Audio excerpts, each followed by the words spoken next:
Want to interact with us? Follow us on Twitter at the RCWR Show. Warning, the RCWR Show with Lee Sanders is intended for a mature audience only. The following is an Infinity One Productions presentation, keeping it honest, insightful, and interactive. Covering the latest in wrestling and beyond since 2011.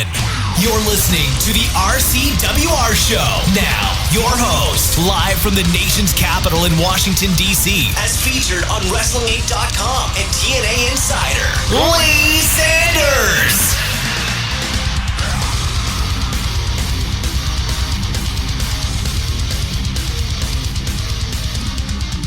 Pleased to meet you. Nice to know me. You're your pal right here, the Black Avenger, a.k.a. the Black Azrael, Lee Sanders. Thank you all so much for tuning in. Our guest tonight is without a doubt a guy that I think defines the phrase never give up, as he's just awe-inspiring. While he was serving in the Iraq War, his Humvee was attacked with explosives that had him suffer severe burns, other injuries that ultimately led to having one of his legs be amputated. He was told by doctors that he would never be able to walk again, but he did not let that stop him, as he went through months and months grueling rehab to not only walk again, but check this out, also be able to participate in sports, including pro wrestling, as it's always been a dream of his to be a pro wrestler. Now, for months, him and his tag partner been going back and forth with the Mobile Homers, Adam Revolver and Ted McNaylor, over the tag titles that culminated in a loser leaves OVW match at last month's Saturday Night Special, of which the Mobile Homers lost as McNair was fired. However, a new threat from the team of Dylan Bostic and Roberto De Luna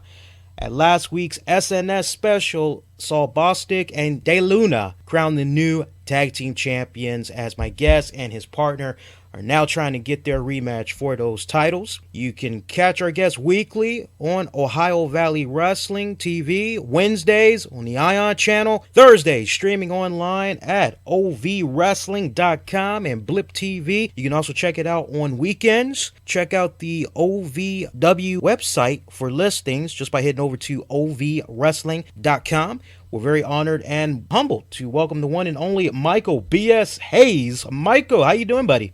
I'm good, man. How are you doing? Thank you for having me. That was quite the introduction. I appreciate that very much. You deserve it, man. All the best, man. Appreciate you taking the time out to do this. I got to tell you off the break, man, because I know Tammy was telling you about how the weather was crazy up here last week. Have you all been hammered by any snow down there? We got a little bit of it. I don't think we got hit as hard as like you guys did. We had one like Sunday night it started, but it ended pretty quick, and Monday was really nice anyway, so it didn't really last very long. Oh, you guys are lucky. Yeah, I'm like so ready. Like if this keeps up, the valley is so crazy. yeah. It's like if this keeps up, man. I don't know. I think I might go back to California, man, because this is getting ridiculous. Really. It's tempting, man. It's tempting. Yeah. Yeah, seriously. Or go to Florida. You know, you know what? I would entertain Florida more, because at least I can kind of still stay in the same time zone or whatever like that. And yeah. You know. True story, as I was... Orlando's pretty nice this time of year. Yeah, that's what I'm saying. That's what I'm hearing, too, yeah. You know, as I was preparing for this interview with you, one pet peeve that I have, and our listeners know this about me, I love to do as much research as I can on my guests, and, like, I had a hard time, true story, I had a hard time finding some stuff out about you, which is good, because for our listeners that might be checking you out for the first time here tonight, you know, they get to learn a little bit more about you and everything. And one of the things that I wanted for you to touch upon more is, when was it that moment for you that made you say, you know what, as far as being a pro wrestler goes, let's do it. This is what I want to do. Can you share that story with the listeners? And oh, yeah, man. Yeah. Yeah, I'd love to. It's kind of crazy. It's the mystery of Mike Hayes, because of the name and the story. It's all really weird for people, but yeah, I don't mind sharing any bit of it. It's kind of why I do what I do now, you know. It was around Derby of '09. I had a rough stretch in my recovery post, like, we're getting removed from the military. So I had a couple rough years of trying to figure out what to do.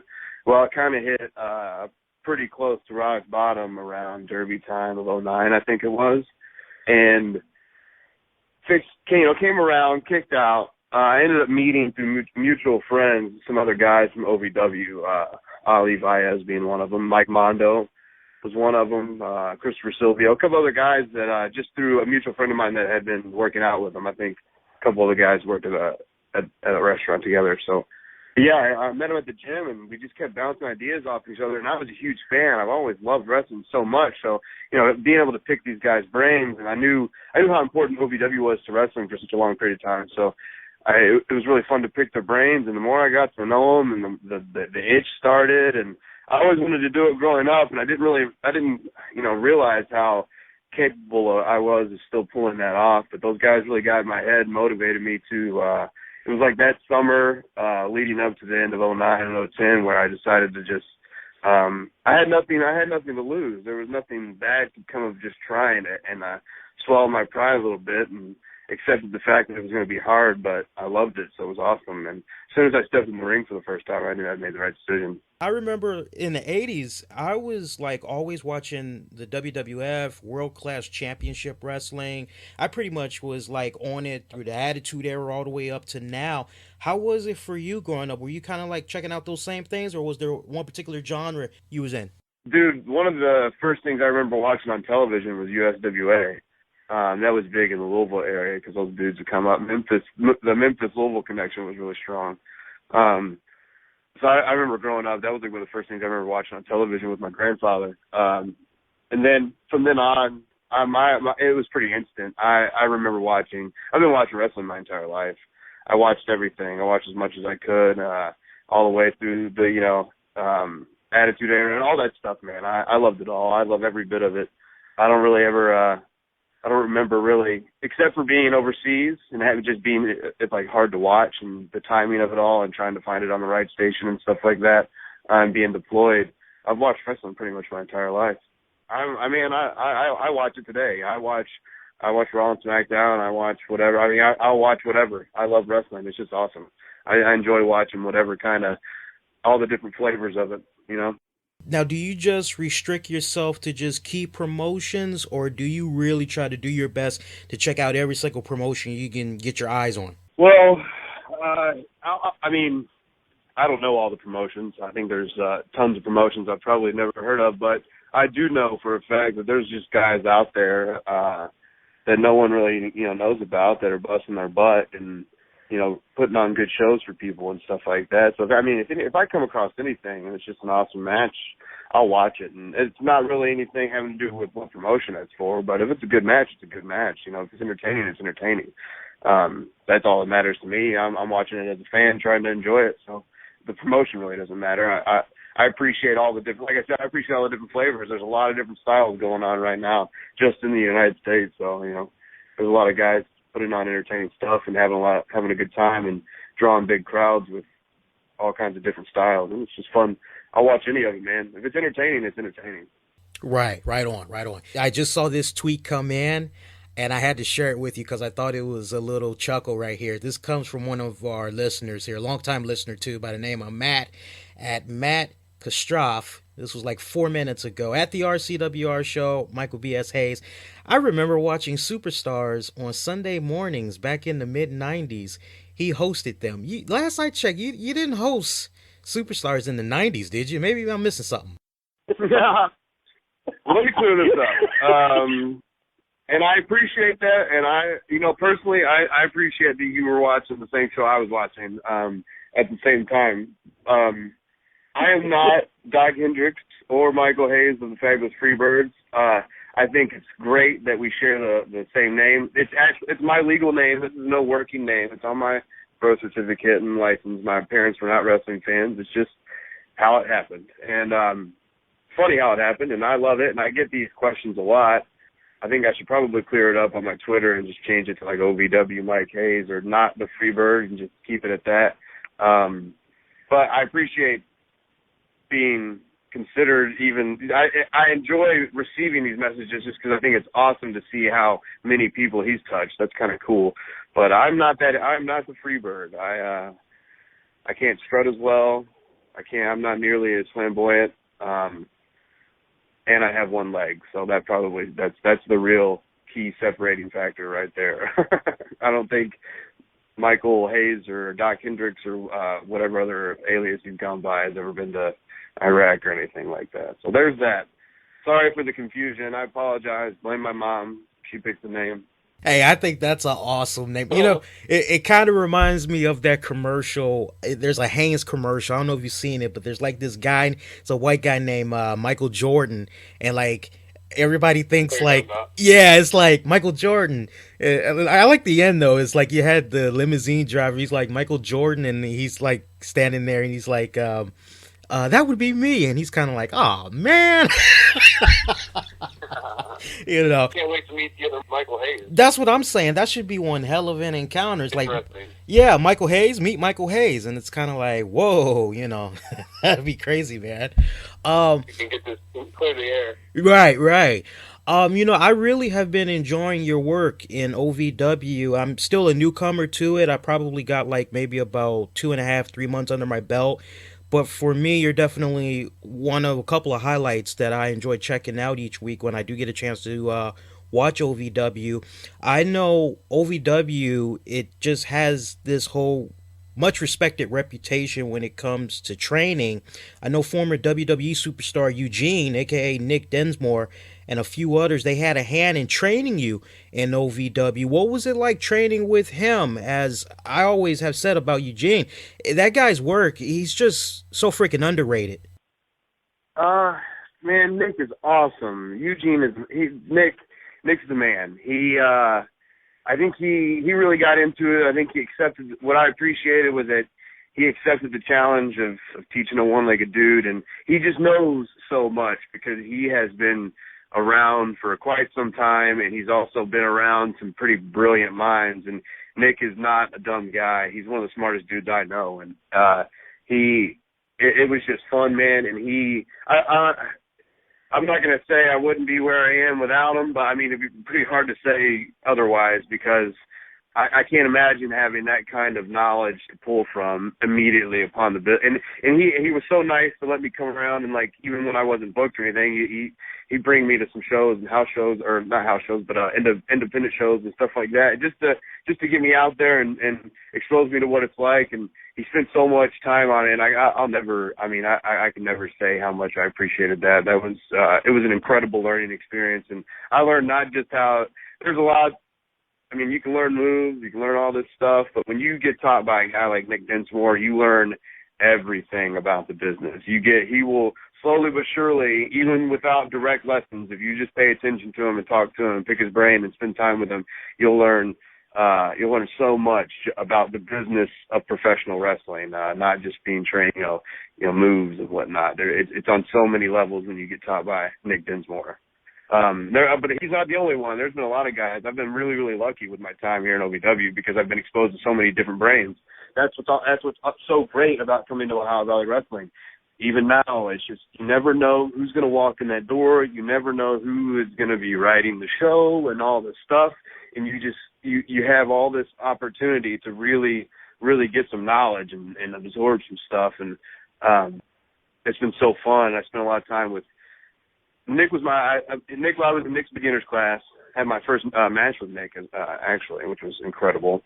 It was one of the coolest things ever. I was so incredibly just blown up and emotional and all kinds of stuff. And Nick is just cooler than the other side of the pillow, just taking this one-legged guy through his first match like it's butter, like it's cake, man. It's just it was so amazing.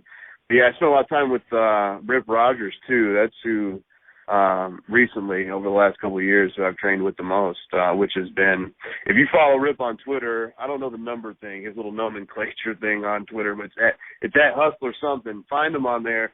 If you're a young guy in the business and you want the raw truth of things and you want to bring the pull from, Rip Rogers is it. He's been incredible. It's learning so many things. OVW is such a cool place to learn, man.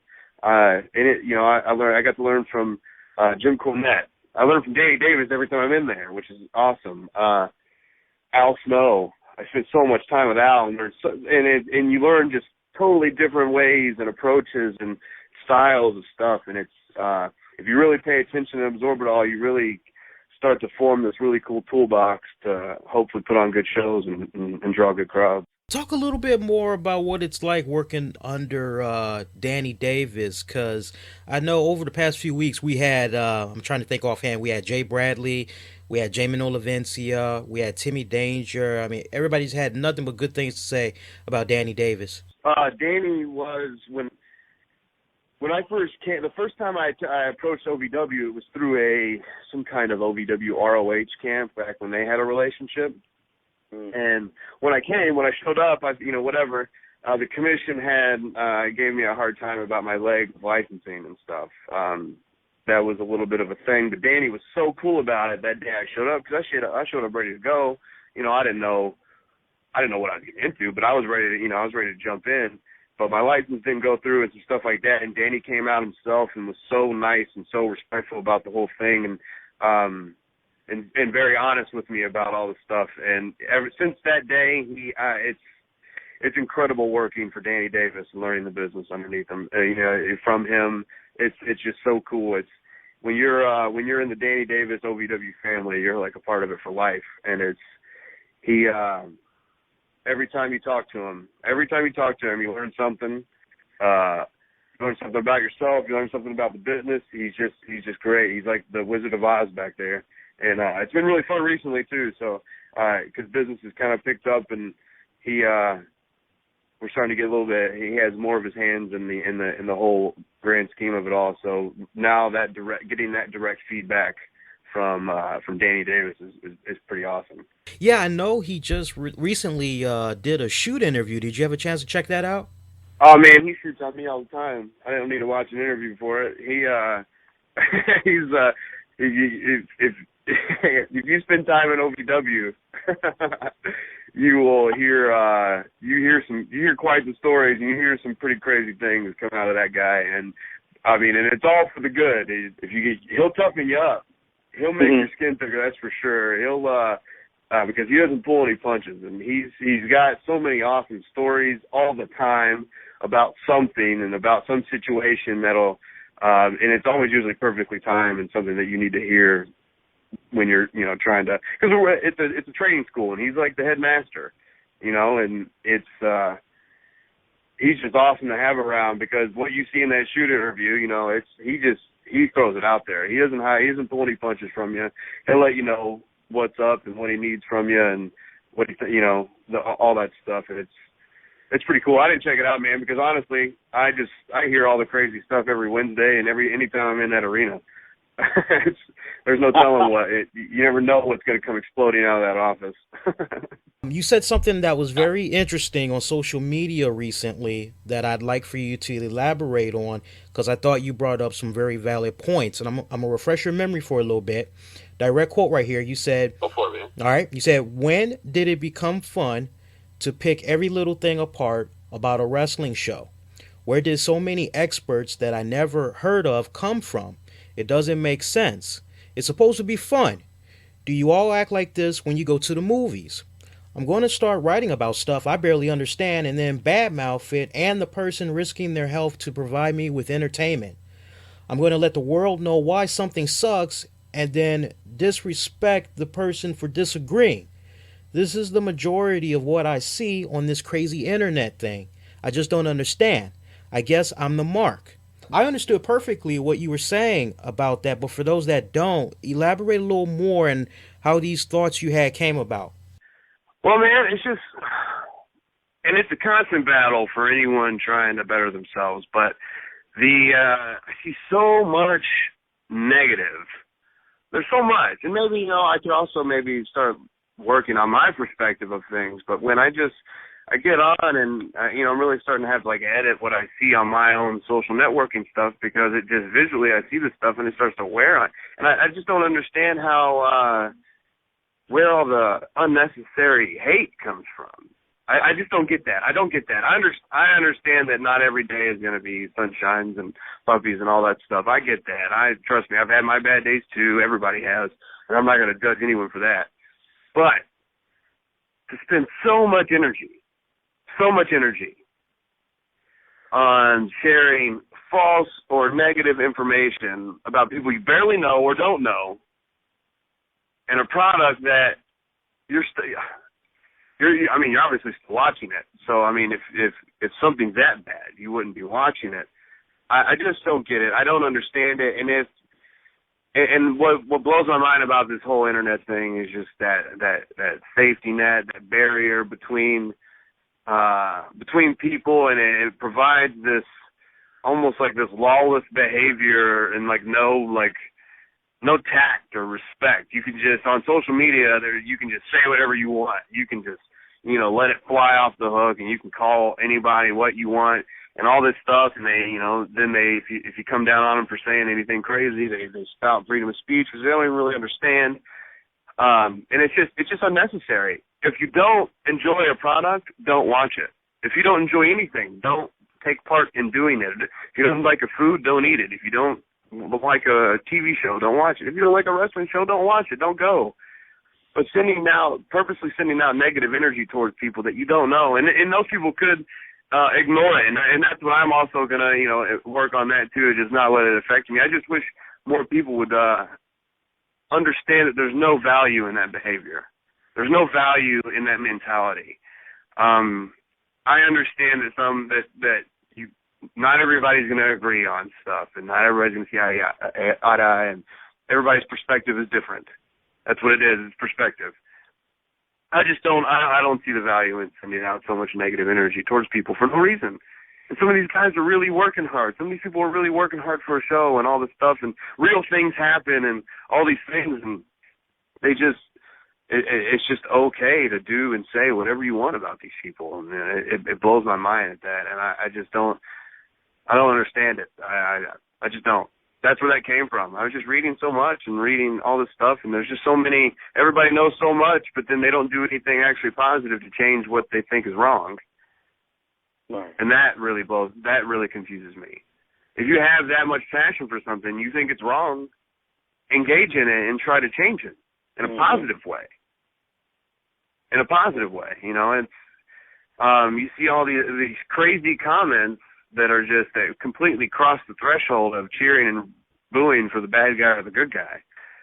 And that's what wrestling is. This whole thing. I think as fans, because I'm still a fan of the business, and I have done this myself, and I've learned personally over in my own time that there's no value in it, but taking down that barrier, that essence, and that suspense of disbelief, and trying to expose it for everything it is just ruins it. Because the whole magic of professional wrestling is the mystique. That's what it all was. There was a mystique. There was a magic about Bruno Sammartino. There was a mystique. There was a magic about Andre. There was a mystique and magic about Hulkamania, because it was larger than life. And the more we try to cut it down and expose it for everything that it is, then that loses exactly the idea of what we're doing anyways.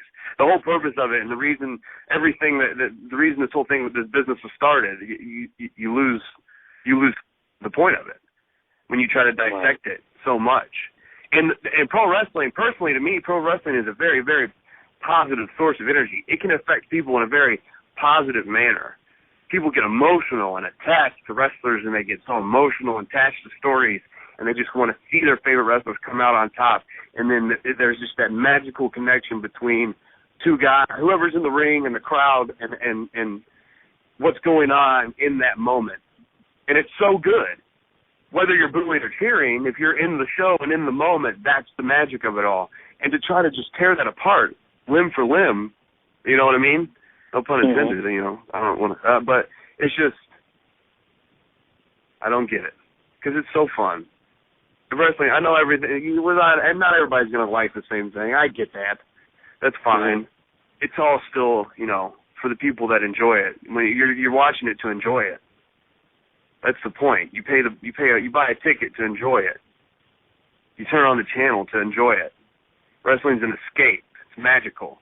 And that's just what it should be. That's the way it always should be. And trying to tear it down and break that barrier and expose it for so much is just, it doesn't do anybody anything. It does no service to anyone. Nah, you're right. You're absolutely right. Because, I mean, one of the things that I notice at my end from doing this for so long is, you know, it's weird because, like, on the one hand, we live in a day and age now where everybody is just able to just hop on a computer. They just type up Google or Bing, and anything that they want to know about something, they can just sit there for hours and just fill their head up with knowledge. And there's this great line that I like from Batman Forever. I think Jim Carrey was the villain, he was the Riddler.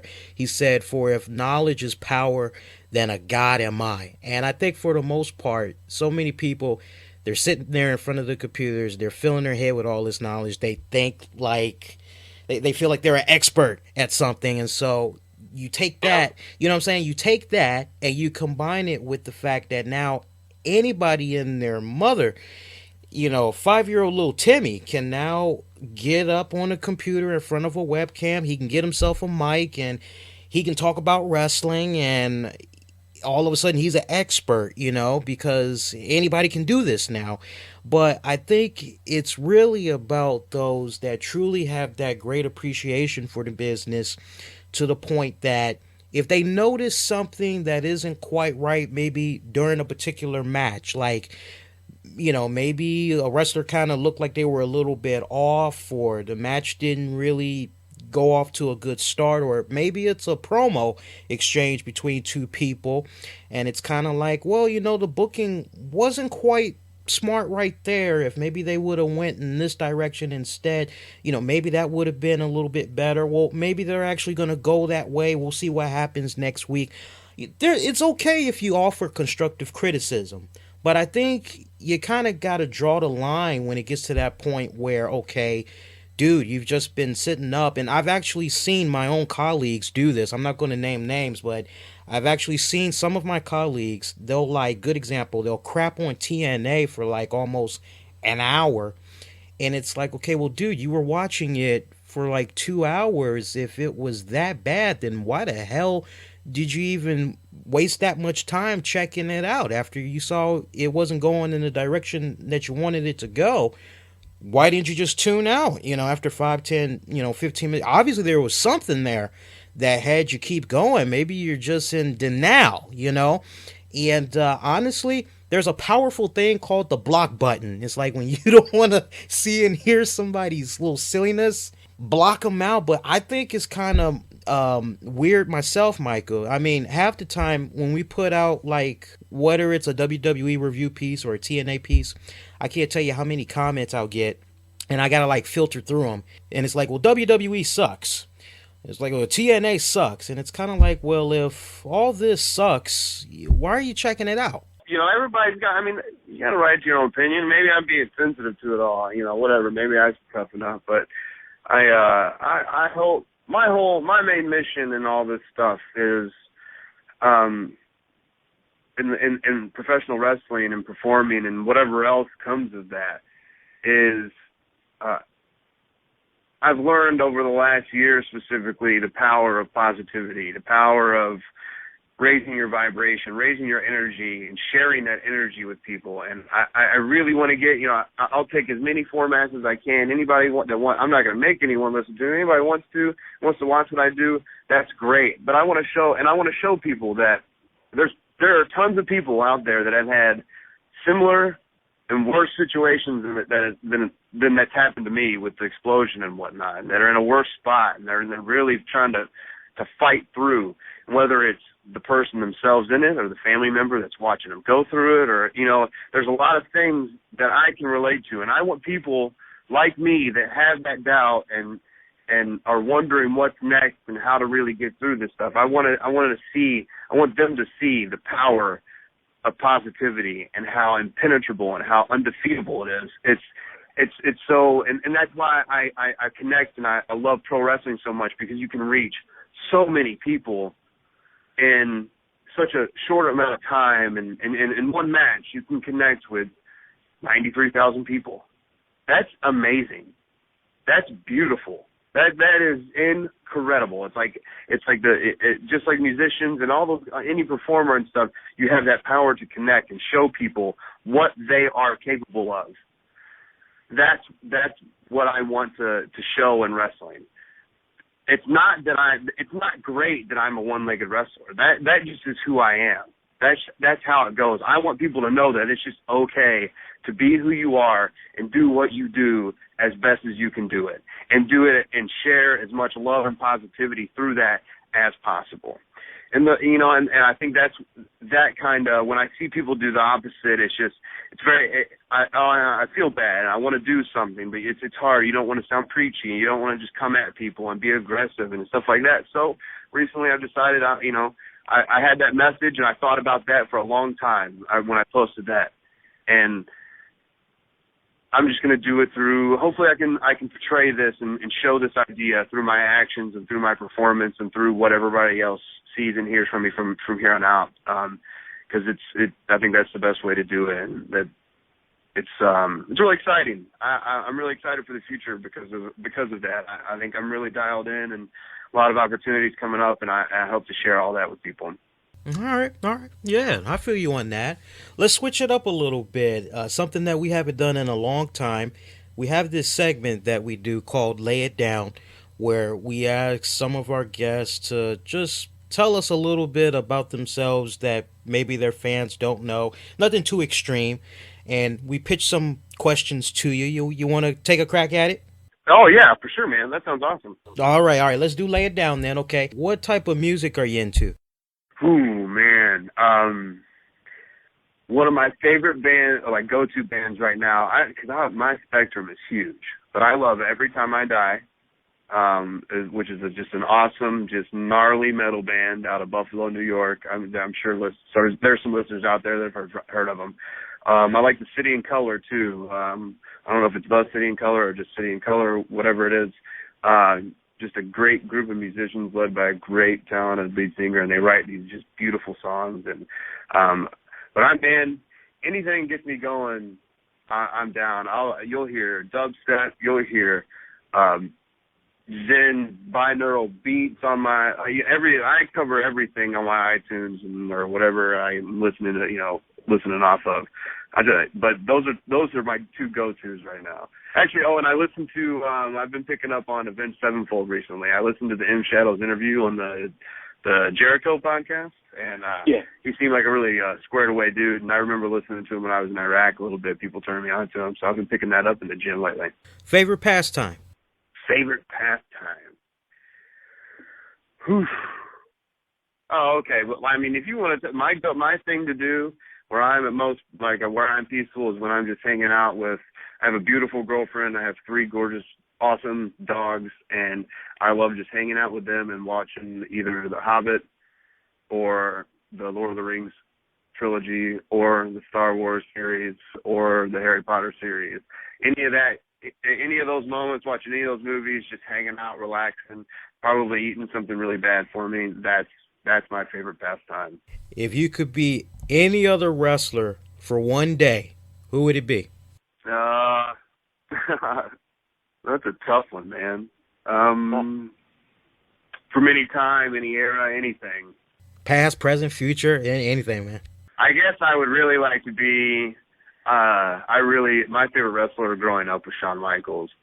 And I know, everybody's heard whatever has been out about his rough stretch of whatever. I'm not, that's not my thing to talk about. But that period of time when he was just fighting and he was at the top and he was performing and working his butt off. And, man, I watched when he won the title at WrestleMania 12, I cried. So, that's how much I was into that. So I would like to be in that stretch when that babyface heavyweight title run for Shawn Michaels. I think that would be the coolest. That would be fun. Awesome. One of those days. Probably actually the day he won it at WrestleMania 12, because that looked really fun. That looked awesome. If you could have a dream match, you may have already had this, but if you could have a dream match with anyone, who would it be and why? Man, there's a couple of those.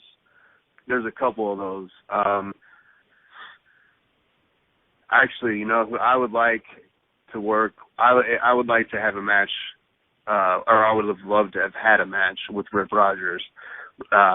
Really, at any point when he was wrestling, because he was just on fire for such a long time, just working his butt off and just making guys look awesome and just being this badass dude that was entertaining and stealing the show. And I know when you get it, I just by hanging out with him and training and being, learning, taking his lessons and whatnot, you just know you would have come out with something awesome after you finished that match with Rip Rogers. So I think that's one of them.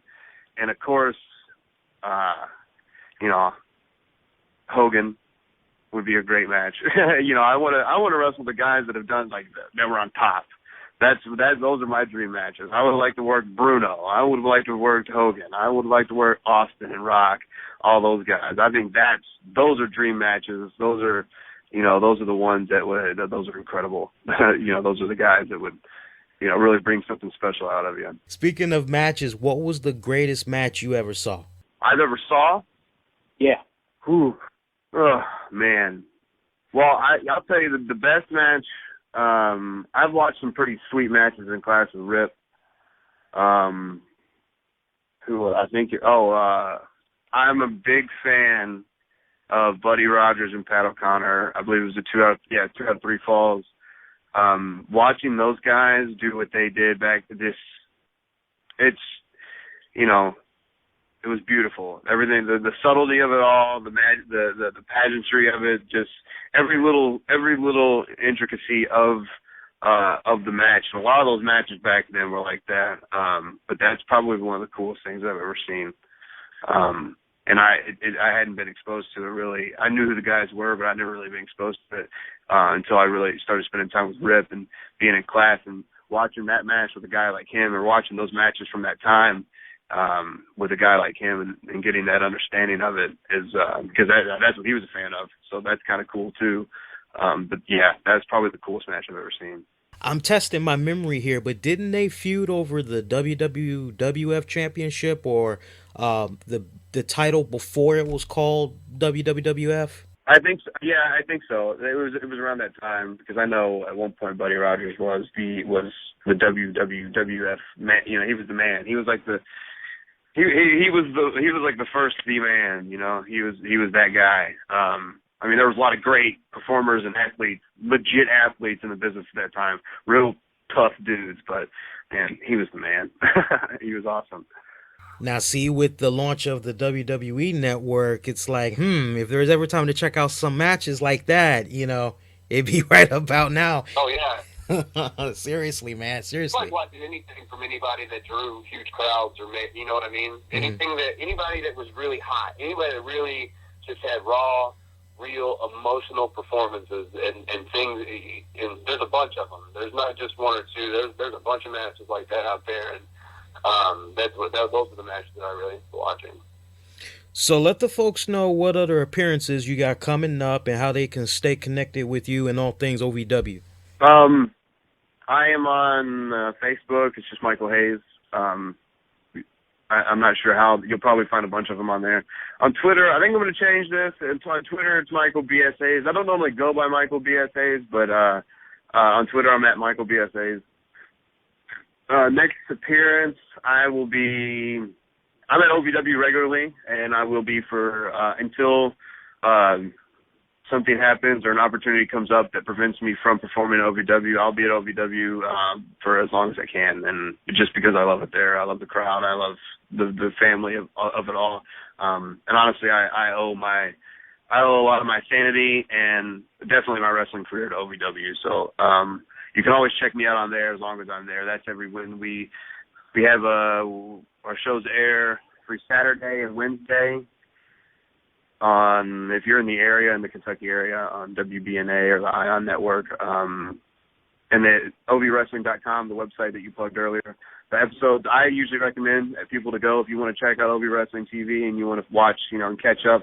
Go to ovwrestling.com. The latest episodes are usually posted the Thursday after we film. We usually film on Wednesday nights, so start checking out the website and the Twitter around Thursday, Friday time frame, and the episodes come up pretty early, and you can watch. It's backlogged pretty good. I think, and one of our specials not too long ago was on demand.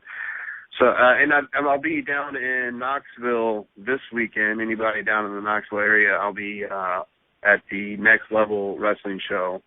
That is what's the date from March 8th right? Yeah. March 8th. March 8th. Is Saturday. Yeah, March 8th. Yeah, this Saturday down in Knoxville. If you check out Next Level Wrestling, I'll be down at that show hanging out. But yeah, everybody, OVW is a great wrestling show. I support it fully, and if you're a wrestling fan, if you're a wrestling fan, you'll appreciate OVW. There are a lot of guys working hard there, so you can go to OVWrestling.com or check us out and get the OVW Twitter.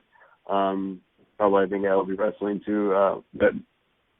The guys that run that usually keep it pretty updated.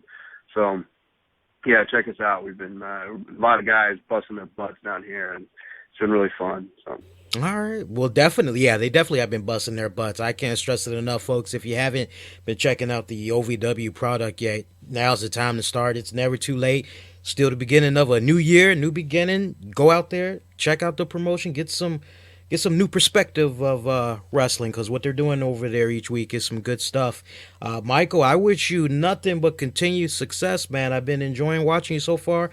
I know you have plenty left to... Oh, no, we appreciate you, man. Appreciate everything that you do. I know you have plenty of stories left to tell in that ring, and I can't wait to see you continue that evolution, man. All the very best, and anytime you want to come on back, you're more than welcome. Oh, that'd be awesome, man. I'd love to come back. Thank you, guys. Anybody listening or check this episode out, thank you for listening and hanging out with us. And thanks for having me, man. I greatly appreciate it. It's very humbling to be asked to be on shows like this and be able to share your story. So I just wanted to say thank you, and thank you to anyone to listen. All right, well, let's do it again, man. Let's stay in touch. Yeah, we will, man. That sounds great. All right, enjoy the rest of the week. Have a good weekend. You too, brother. Be good.